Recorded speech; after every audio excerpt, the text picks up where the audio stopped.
know, you should have reasonable income. But what is reasonable income? Reasonable income, we never know, you know, the amount, what is reasonable. So given Hong Kong general public that have an impression that if you are rich enough, and then your skin color is, you know, lighter, and then it seems that you're easier. Okay, well, Fabi, why don't you explain to us what are some of the social challenges ethnic minorities face in their daily life if they don't get a, you know, Hong Kong passport here?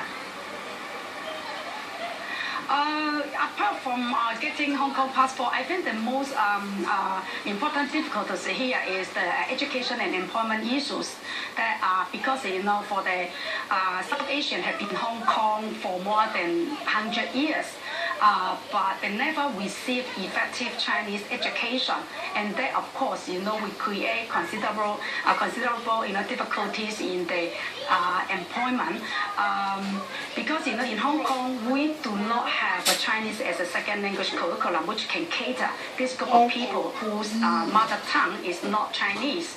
And because of the failure of the education and also inadequate in Chinese proficiency, so our ethnic minorities, they face a lot of difficulty in daily life. For example, the access to information services and also career options. And of course, another thing is racial discrimination. Thank you very much for your time. We've been speaking to Femi Wong, and she's the Executive Director of Unison, which is a charity serving and advocating for Hong Kong minorities. Still ahead here on Primetime Asia.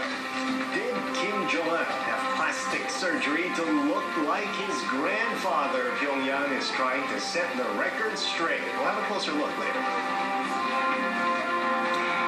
And toy makers pull out all the stops to impress at Europe's biggest toy fair. If you're a toy lover, stay tuned.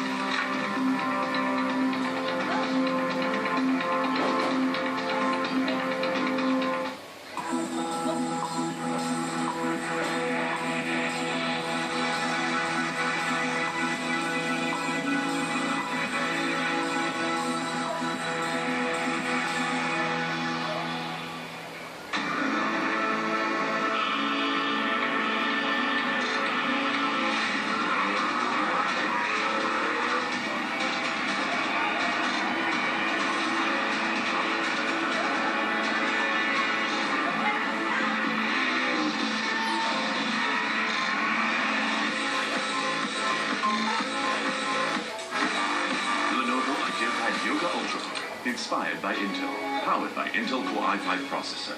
Tonight, take an in-depth look at today's top stories with Genevieve Wu, followed by Dominic Lowe with all the business news. Tonight on Channel News Asia. This Sunday, they tried to fix prices but were caught and given hefty fines.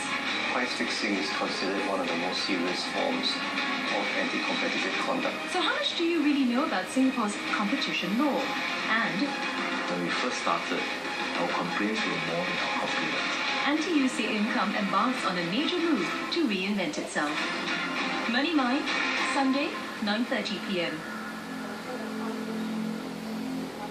Money Mind is brought to you by Subaru XV.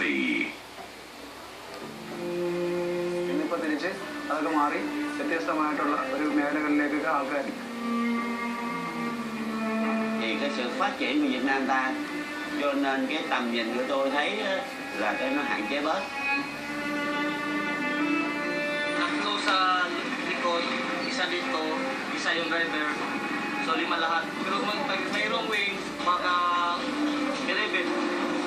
គាត់នឹងបានមកពីលោកប្រុសណាយកគេមានកន្លែងគេកន្លងតែណាមួយគេចិត្តបាត់ធ្វើខ្លោទៅអីទៀតហើយយើងនិយាយថាសង្ហាយជាស៊ីឆ្លងគេទៅរំដល់ខែរវែងម្ដងខ្ញុំជួយយកមកជិះពុកមកMas nispette, yemek onların olduğunu aslında kımdı da, bunun da kımdı koyup giden de anda. Crossroads on Channel News Asia.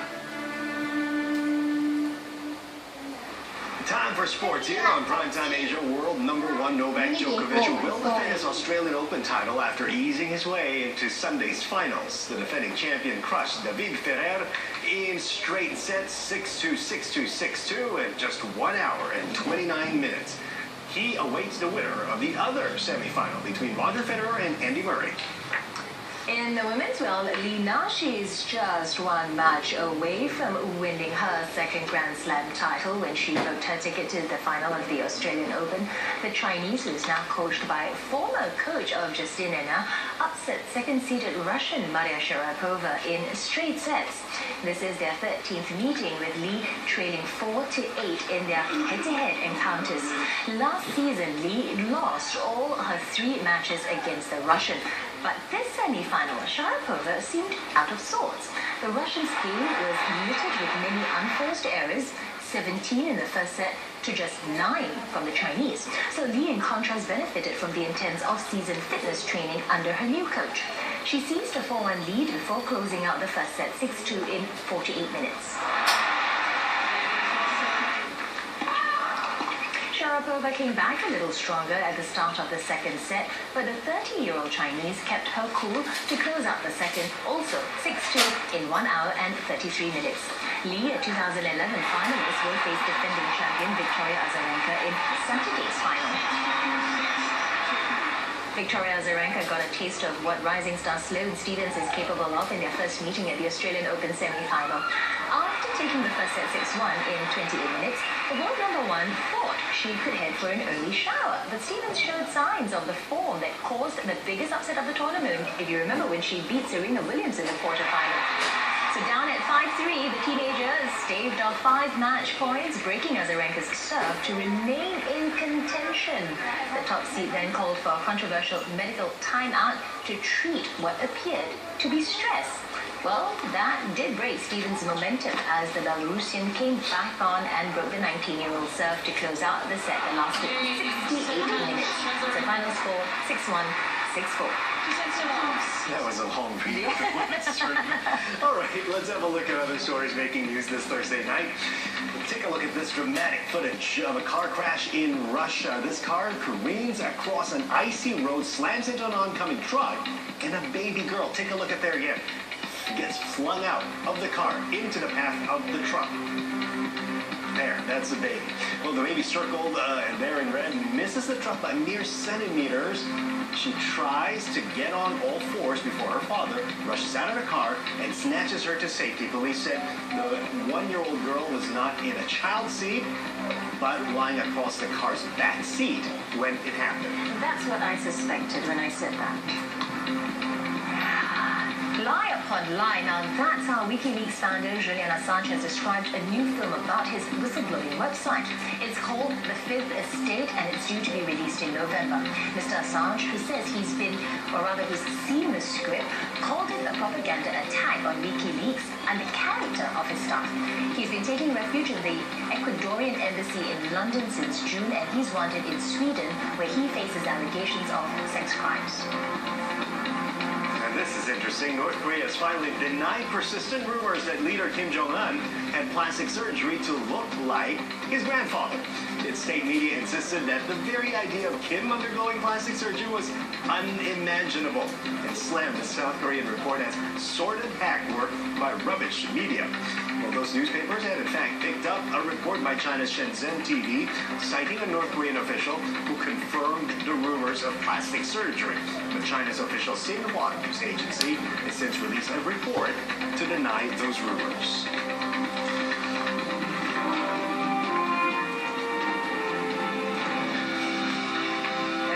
Okay, that's quite interesting. That to look like your grandfather. Well, I mean, if your grandfather is such an important figure, right? Founder of North Korea, so why not? Anyway, if you're a woman, okay, and if you're a smoker, and a need to another reason to kick the habit, well, here's another one. There's new research tonight that shows that women smokers are far more likely to die from smoking-linked ailment today than in the 60s.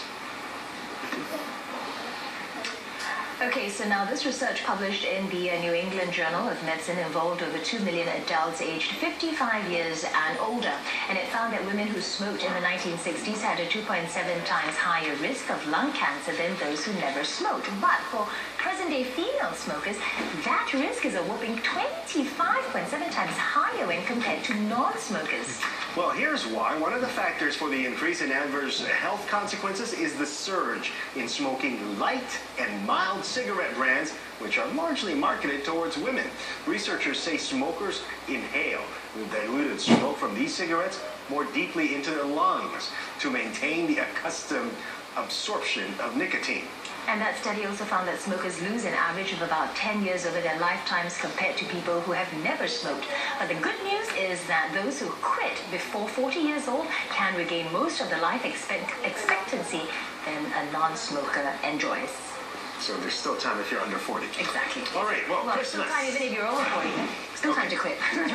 Well, Christmas, it was just over, but that's not stopping toy manufacturers from showing off what's in store for them this year at the Toy Fair in London. So from giant robotic dinosaurs to iPad-operated train sets, those are just some of the fancy products revealed at Europe's biggest toy expo. This T-Rex is meant for playgrounds and operators of pleasure rides, but its manufacturer says there's at least one interested buyer who wants to take it home. Lots of boys love dinosaurs, but I'm not sure that there's going to be every boy that will be able to have a huge, sort of almost life-size dinosaur to ride on. And it will set his family back by a mere $14,000 US. But there are options as well for those on a smaller budget. Toy makers have dug deep to come up with other new ideas, given that the UK's multi-billion-dollar toy market finished 1% down in 2012. They've launched a whole array of products, like this race car track called the Demolition Derby. And this computerized playset that plays nursery tunes to the choice of your musical instrument.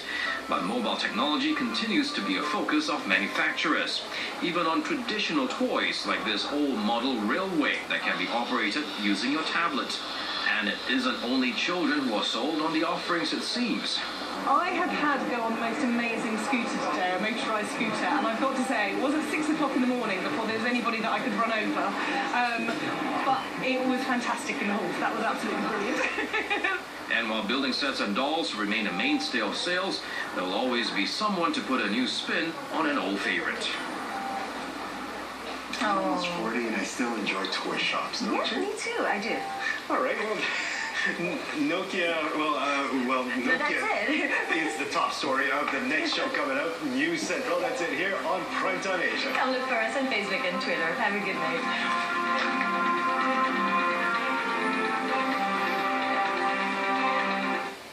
Over the Sea of Japan, as cool conditions persist, you'll find something to whet your appetite.